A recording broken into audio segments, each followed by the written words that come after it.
This episode is brought to you by Madrone Art Bar. Tired of the same old bar scene? Head to Madrone Art Bar at Divisadero and Fell, where the lights hit different and the vibe never quits. Regularly voted one of San Francisco's best bars by SF Gate, The Guardian, and anyone who actually gets out. They've got live bands who bring the heat, DJs who light up the dance floor, and piano players who tickle the ivories like nobody else. Add impromptu theater, sketch Tuesdays, big brainy talks, and art shows that keep the city's creative pulse beating. It's a whole damn creative ecosystem. And yeah, the happy hour is banging every damn day. Madrone.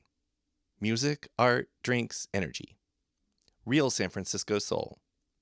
Come enjoy nightlife the old-fashioned way, where you actually meet people face to face.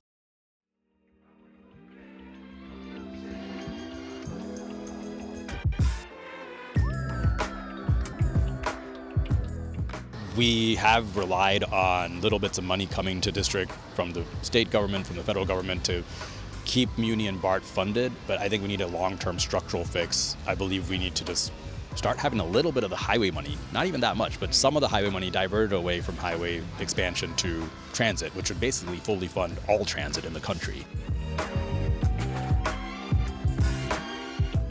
That was Saikat Chakrabarti, a candidate in next year's election to represent San Francisco in Congress. I'm Jeff, and this is Storied San Francisco, a podcast about artists, activists, and working people who make this city unique. Quick note about this episode, which is part 2 of 2. Saikat and I recorded outside of Dubois Park Cafe on a sunny weekday, and there are moments when loud vehicles like trash trucks and Muni trains interrupt us. In this episode, Saikat takes us on a pretty remarkable journey, from his move to the Mission to working on the Bernie Sanders 2016 campaign for president. He helped AOC get elected and served briefly as her chief of staff before returning to San Francisco and eventually launching his bid to be the city's new representative in Congress. Here's Saikat Chakrabarti. It honestly was like this great time. I was working a lot. I didn't have any money. And so the thing we would do at the time was we would work all day and we would sign up for like those free SF walk tours like once a week. And that was kind of we have so many and they're so wonderful. I want to do like a series on them. Yeah. Right. They're great. And the people who run them, it was volunteer run, right? And they do an amazing job. Yep. And so we did a bunch of those. And I'd say like my main pastime activity was just like walking around the city, right, and trying to get to know it because I didn't have money to do much else. Another thing that you learn, folks who are from here just know it, but like it because it is counterintuitive. It's a very walkable city. It is. Just be careful with cars and bikes and Waymos and scooters now. But like, but as far as like the intuitive part is that it's hilly, and it is.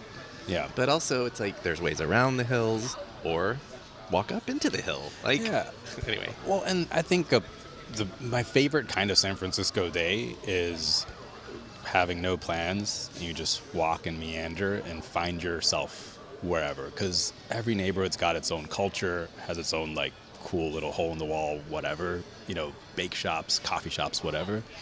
And that was basically what that's where that started for me. And It's such a great way to spend a day. So did you move to the Mission from Park Merced? So after I was in Park Merced for a few months, I moved to the Mission. Yeah. Okay. Like I want to go live there. So I lived at Cross Streets? 16th and Hoff. Yeah. Which is the Victoria Theater, right? Oh wait, no, Hoff. not the Victoria Theater. Hoff is that block that's between Mission and Valencia. It's just one block between 16th and 17th Street. So I was right by the 16th Street bar station. Now Mother Bar? Mother Bar's close to it. Yes. So back then it used to be a... Pancho Villa Taqueria. Yeah, right back Pancho Villa. Yeah. So Pancho Villa and La Oaxaquina were my regular... Oaxaquina used to have like $2.99 tamales. That was like a dinner staple for me. Well, Mother Bar was probably Esta Noche at the time still. Yes, it was, yeah. And it was something else before it became Mother. It was Bondi, I think that's what it was called. Bon Bar. That's what it was. Bon yes. Bar. Yeah. But yeah, when I was there, it was Esta Noche. Yeah. Which is where I saw my first drag show. Amazing. Yeah.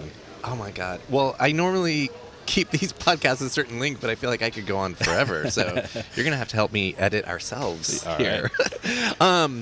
maybe we should, because we've talked about getting here, putting down roots, finding where you wanted to live. But then I know that in the sort of mid 2010s, something happened in your life that we should probably talk about, right? Sure. Let's talk about how did that all come about? Yeah. So my friend and I, we were building this wireframing tool, right? Which was basically it's a way for people to mock up websites back in the day. Right.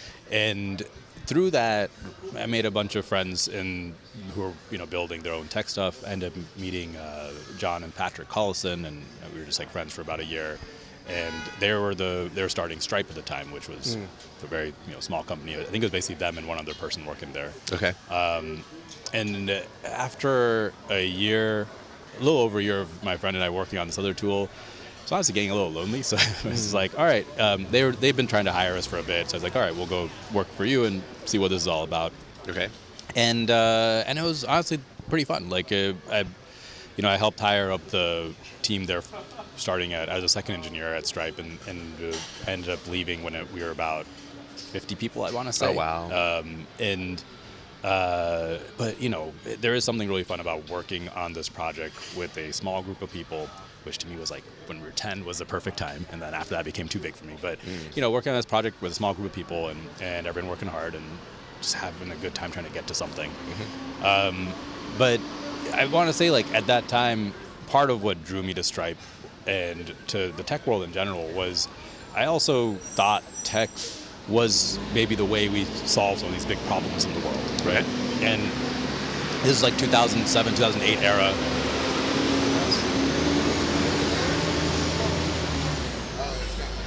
And tech really was being pitched as, the new thing that's going to help us get people out of poverty. It was like the era of microfinance and small loans. And so, as naive as it sounds, I was like, well, maybe the fintech world is a way to like help work on poverty, right? Okay. And then I lived in San Francisco working on tech, and it just did not really seem like that's what we were working on. So I quit. I worked at Stripe for a couple years, and at the time, my now wife was also in New York, so I was trying to visit New York as often as I could. Ended up leaving Stripe in 2013. Okay. And I didn't have a plan. I wasn't political at the time at all. But I do remember, it was really cheesy to say, but I wrote a list. I was like, I want to work on income inequality, poverty, and climate change. Okay. And thinking of those at the time maybe more socially. And they are social issues, but also the social is political. But I wasn't aiming to work on it in a political way. I was just at first I was honestly just like looking for nonprofits perhaps that would work on it, and at the same time, because Stripe wasn't big at this point, so I still need to make money, so I was still working on the small business that my friend and I had started. Got it. And I was ending up spending a lot of my time in San Francisco still, and some time in New York, because my wife was there. And then in early 2015, I forget exactly when, but Bernie announced for president. I had never heard of him, but he was talking about this stuff. He was talking about inequality, poverty, and climate change, and it was in a very refreshing and honest way. And he was filling these stadiums with these huge rallies. So I just started volunteering for him as on this Coders for Sanders subreddit. I was just like trying to work there. But then it was clear that no one on the actual campaign was paying any attention to any of the stuff we're working on. And so I was like, all right, I want to get in touch with someone actually working on the campaign. So I had a friend who put me in touch with someone who was on the campaign. Okay. So I got in touch with this guy, Zach Exley. And he and I talked for a while, and he had a need, which was he was in charge of this team that was trying to organize all the volunteers that want to work on Bernie who are not in the first 4 states. And he had a team of like 2 people to do that. Okay. And so he really knew he needed technology. Like he needed some technology solutions. And so I, had that skill set to bring. But the campaign wasn't hiring any technologists, so he kind of had to sneak me on as an organizer. but I got on there, and that was incredible. And Zach and I actually have worked together ever since. Zach's my campaign manager now, so we kind of flipped roles. He was my boss on Bernie. Technically I'm his boss, I guess. But but that's how I got on the Bernie campaign. Initially thinking, campaigns just last a year, so I'll see what this is about. And that experience of working on the campaign was so fulfilling, and it felt like we were on the brink of actually doing these big structural changes on things like healthcare, which are just destroying, people's lives. And the fact that I could use some of the skills that I developed to empower a movement to work on this stuff, that to me was like, yes, this is actually, I found my place, I found my home. So life-changing. Yeah. Not overstating is to say Absolutely that it was life-changing. life-changing. Yeah. Okay. And then I guess I can editorialize since it's my show. So that didn't happen. Yeah. Long story short. Yeah, and we could conjecture this and that, this and that, this and that. But I mean, Bernie's still very much with us today in very important ways. He was with us in 2020. Anyway, so let's go back to you. And so when, let's just say when that campaign ended. Summer of 16, right? Summer of 17, yeah. Or 16, you're right. Summer of 16. So then what's going on with you? So that team of us on the Bernie campaign that was working on this organizing of all the volunteers, right? We were called the Distributed Organizing Team. And there's actually a great book that Zach and my other boss, Becky Bond, wrote called Rules for Revolutionaries that talks about what that team was like. We had this idea to try to do the Bernie thing, but for Congress. And okay. This was before Bernie had lost, but the initial impetus for the idea was really, even if Bernie wins, he's going to need a Congress to actually get this stuff done. Right. And so initially that idea was called Brand New Congress. And our goal was to recruit 400 people all across the country.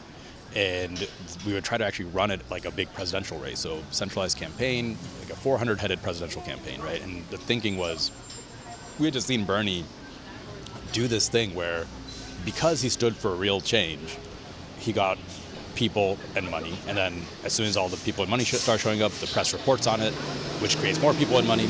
And it's this cycle, so like, can we actually unlock that with Congress? And it's really hard for a single member of Congress to do that because it doesn't feel like you're going to get anything done. But what if it's a big movement, right? Long story short on that, the hard part of it was recruiting 400 people to run. So we didn't get there. We ended up recruiting about a dozen people to run. Okay. And I like to say that quality was good, but quantity was short, right? Right. We had this process where people would nominate people they knew. We didn't let people nominate themselves. And the idea was to nominate leaders in your community, non-career politicians, people who wouldn't take any corporate or lobbyist money. And we were really looking for a team that was from all walks of life. So, teachers, doctors, nurses, engineers, factory workers, bartenders, everybody. Because part of the thesis here was Congress is overwhelmingly just lawyers. There's nothing wrong with lawyers, but we actually need people who work in the economy to be able to make rules for the economy, right? And so there are two big things that we're trying to get across with Brand New Congress. One was this idea of taking no corporate money, taking no lobbyist money, and the other was we actually wanted to pitch this vision for how to rebuild the economy to work. So a lot of the Bernie stuff, things like Medicare for all, universal childcare, but also these ideas of how to invest in developing our economy proactively, the kinds of things we did back in the day to build up our industrial base that had been gutted. And so Brand New Congress ended up turning into Justice Democrats because we only recruited 12 people, and they ended up being 12 Democrats, really, in these Democratic districts. And it became a lot of primaries. At the time, no one was really primarying sitting corporate Democrats, so we really started that idea of, let's primary sitting Democrats to try to push these ideas forward. Okay. And when it became clear that we weren't going to raise the money to actually run this big movement, we kind of threw a Hail Mary and decided let's go all in on AOC's race in New York. So she was someone who had been nominated by her brother for Justice Democrats. And, I'd gotten to know her, and she was an incredible candidate. But so were actually all the other people we had recruited. So it wasn't necessarily that I knew she was the one. It was more that we had a base of support in New York. It felt like a race we could actually win. Right. So I ended up moving. But also against how many term incumbent? I forget how many terms he was. Many term incumbent, but he was the third most powerful Democrat in the House. Right. Big deal what happened in 18. Yeah, and that was part of the thinking is if we can't get this big movement happening, maybe if we actually beat a very powerful Democrat, that'll create a national moment where we can push some of these ideas. Right? Yeah, like a small pebble that creates ripples. Exactly. Yeah. And so I ended up moving to New York to run her race. And you ran that campaign. Yeah. You were the manager? Or I was a co-campaign manager, so there's two of us, manager. and towards the end, I was really the campaign manager. Yeah. But the way races work, often like managers change. So I really ran the race for the last, I'd say, 3-ish months of the campaign. Right. And then when she won, we knew there'd be somewhat of a national moment. We didn't realize how big it would be, and all that credit is honestly to her. Because I think what happened was all the press wanted to cover it because it was such a surprise, Yep. And when she went on press the next day and basically the entire world got to know her, they were just blown away, and she was just her authentic self, and she was able to communicate this very powerful moral vision of where the party should be and who she is. And the big idea we were trying to get across at that time in that national spotlight was this larger idea of how do you develop the economy. And we had done a lot of policy work for the last several years at a think tank we had also started at the time called New Consensus, which I started with Zach, who was my boss on Bernie. And a lot of those ideas are what turned into the Green New Deal. And the way we kind of launched the Green New Deal was AOC went to DC, and on her first day in DC, we got word that Sunrise Movement was going to do a sit-in in Nancy Pelosi's office. And the media really wanted to cover this fight between AOC and Nancy Pelosi, even though there was no actual fight. But, Right. But we're like, all right, sure, we'll give you what you want, but it'll be on our terms, right? We're going to do it on policy. So she did a sit-in, but she did it to call for the Green New Deal. And that's really how the Green New Deal blew up. Got launched. And it was, the Green New Deal is really best thought of as not a policy that we're trying to pass into legislation, but a political strategy, because we wanted to get these two big ideas across. One was we need to up the ambition on climate by 10x, because all the plans back then were way too small. And the second was we actually need to talk about climate change as the same project as building the economy to create high-wage jobs. Because at the time, all the climate plans were really much more austerity focused. There are things on the moderate side, there's a lot of talk about cap and trade and carbon taxes and energy efficiency and banning, all kinds of cars and emissions and all this stuff. And on the progressive side, it was a lot about stopping fossil fuel infrastructure. And I've got nothing against stopping fossil fuel infrastructure, but we actually have to build the new clean economy, right? Right. And so that you can't just take away, you have to offer something in its place. So the strategy here was, I was on the inside, calling up the members of Congress, calling up people who were running for president, because at that time we were also having the presidential primary for 2020, so very specifically launched it during that time. And at the same time, Sunrise was on the outside doing sit-ins, going to these presidential town halls and putting pressure on the people running for president. And we really the goal of the whole thing was to get everybody running for president to respond with their own plans. And it worked. Everybody did. Everybody responded with an ambitious plan, including Joe Biden, who responded with Build Back Better. And he talked about it as a project of building up an economy to create jobs. And then that ended up actually passing as the Inflation Reduction Act, and that was the largest investment in climate change in history. So all of that work after AOC got elected, you did work for her. Yeah. Right? So the piece I forgot is no, we skipped that part, but that's fine. Yes, because you actually talked about what you did in that role. So yeah. So when did your time in her office end, and when did you come back to San Francisco? So I ended up joining her as her chief of staff. So that was my official title during this whole process. And by the way, thank you. Oh, well, thank you for your service. I mean, I wish I could have done more. Honestly, Obviously, when I look back at that time, I think we got some stuff done, right? We got this climate legislation stuff done. But my whole goal that whole time was to try to create a democratic administration that would do the kind of structural changes to the economy that would destroy this fascist movement. Because that's really at the core of my belief is the only way you defeat fascism is you've got to create an economy that works for everybody through democratic means. That's really what FDR did. We had a strong fascist movement back then, and he improved people's lives so dramatically that just killed that fascist movement. Right. And I don't think we accomplished that. In the 4 years of Biden, you mean? Yes. And so, I see that as we made some good steps, but ultimately it was a failure because Trump did win again, right? And but your question was, when did I end up leaving AOC's office?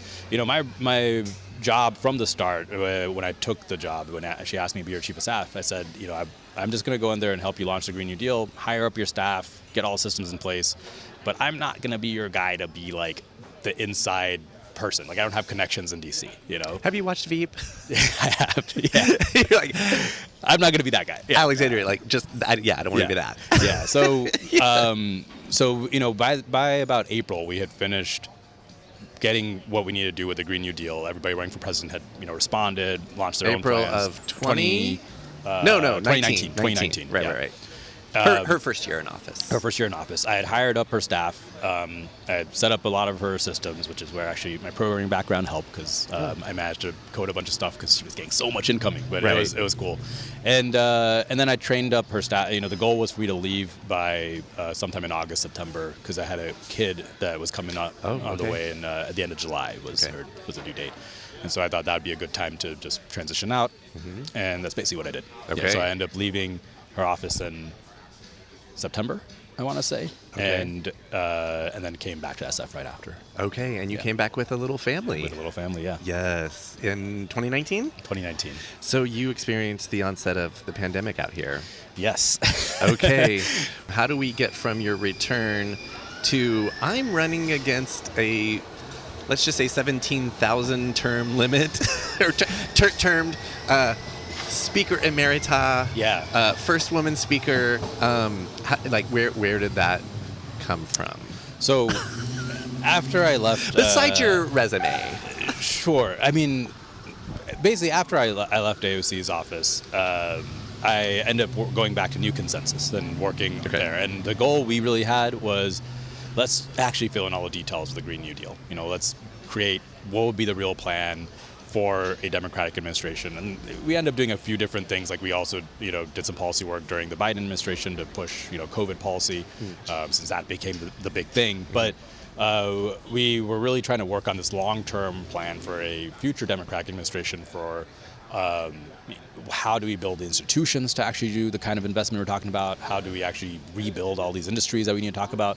And so I ended up working on that. And then that was convenient in some ways, because with the pandemic, couldn't be doing much politicking anyway. So we have a fully remote team. So I worked on that for the last several years. And my goal with it initially was, we were kind of at a place where we were ready to give it to like a Kamala Harris administration if she were to win, and see what ideas we could get out there. And then she didn't win. And I really took it seriously when the Democrats campaign saying that if Trump wins, we're going to lose our democracy, because I believe that's true. and here we are. And then I saw the Democrats' reaction to it, and they just did not seem to be taking it seriously. I don't think they're doing everything they can to stop what I believe is an authoritarian coup. And I saw Nancy Pelosi, my representative, which just happens to be my representative because I've lived here for several years. She went on a podcast and was asked, what do the Democrats do wrong? How do we need to change? And her answer was basically nothing. We did our best. Sometimes you win some, sometimes you lose some.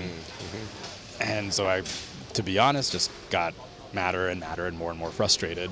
I knew no one else is going to challenge former Speaker Pelosi, because anyone with a political career, it's political suicide, but I don't care about that.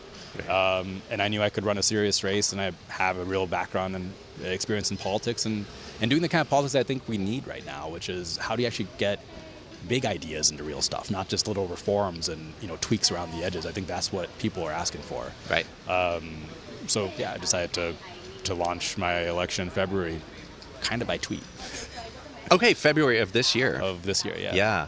Okay. To reduce the role of a representative a little bit, and again, just for sake of time, my understanding of the role is and everything you've been talking about up to now fits into this category. It's like the stuff for the United States of America. But then there's another part of it, which is like for San your Francisco constituency. Yes. So can you speak to what might be, I'm not going to say different from the national agenda that you would bring to this office? Yeah.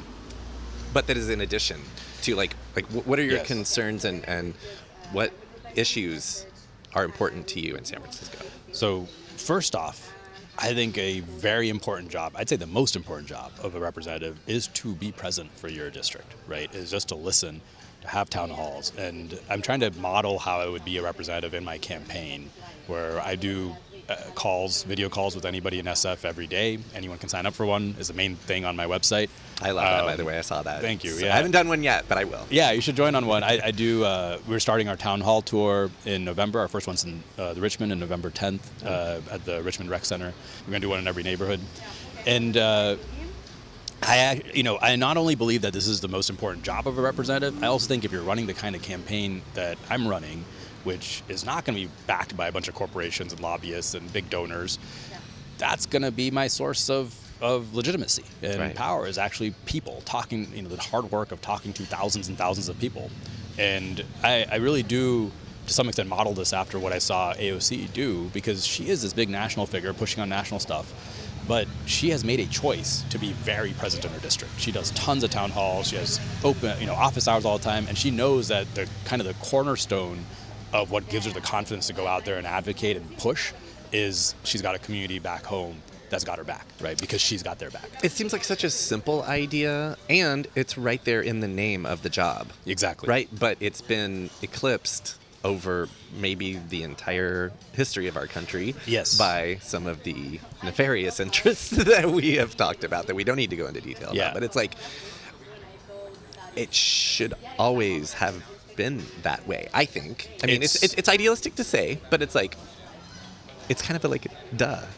Absolutely. And one piece of this is, and I will mention, Nancy Pelosi hasn't done a town hall since, I believe, 2019. Okay. Right? And she isn't very present in her district.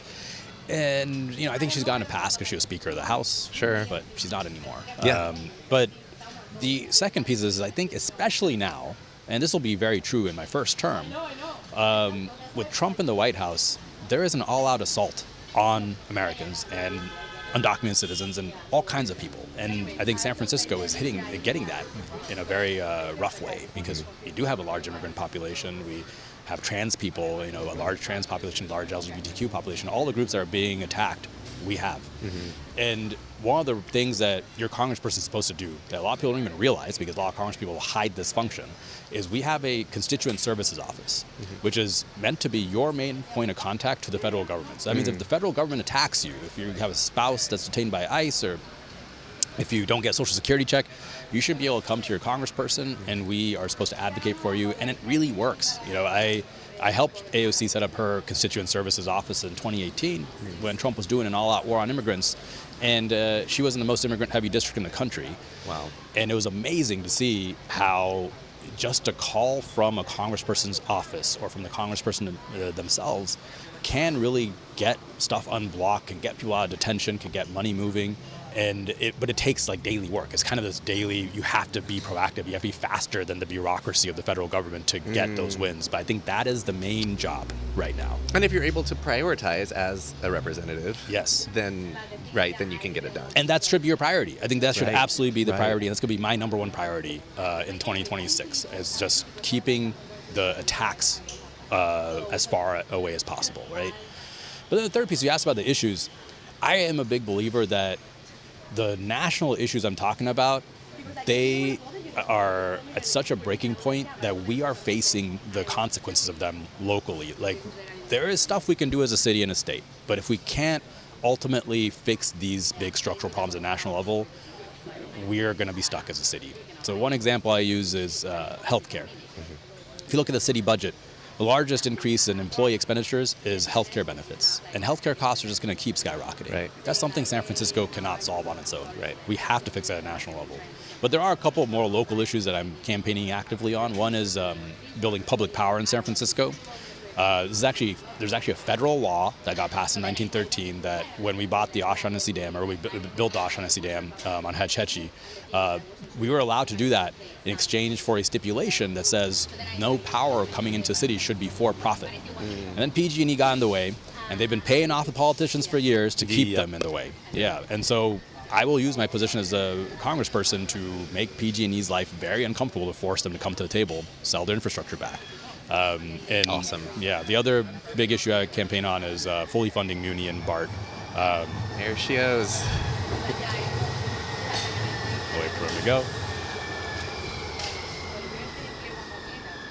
but it's the case that, again, I think we have relied on little bits of money coming to district from the state government, from the federal government, to keep Muni and BART funded, but I think we need a long-term structural fix. I believe we need to just start having a little bit of the highway money, not even that much, but some of the highway money diverted away from highway expansion to transit, which would basically fully fund all transit in the country for decades.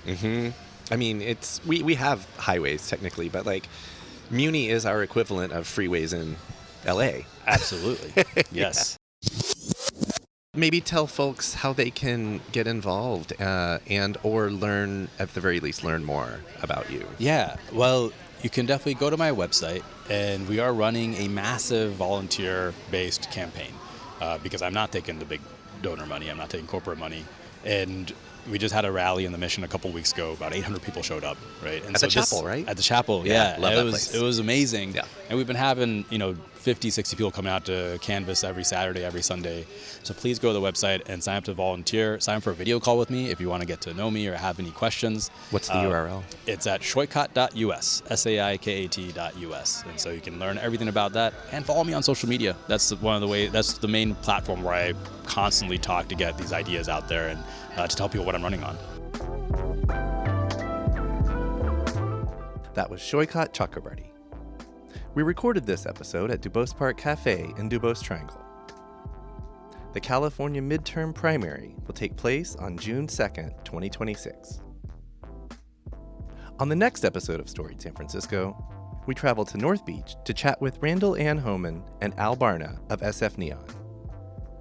Episode 7 drops December 2nd, wherever you get podcasts. Music for Storied San Francisco was produced, performed, and curated by Otis McDonald. Our contributing producer is Aaron Lim of Bitch Talk Podcast. And the show is produced and hosted by me, Jeff Hunt. Now in our 8th season, we have more than 280 episodes available on our website, storiedsf.com, or wherever you listen to podcasts. If possible, please rate and review the show. I want to know what you think. Find us on Substack for our monthly newsletter and more. And follow us on Instagram and Threads at storiedsf. Reach us there or email us at storiedsf@gmail.com. Thanks for listening. Try to stay hopeful in these dark times. Keep being wacky, creative, and kind out there. And we'll see you next time on Storied San Francisco.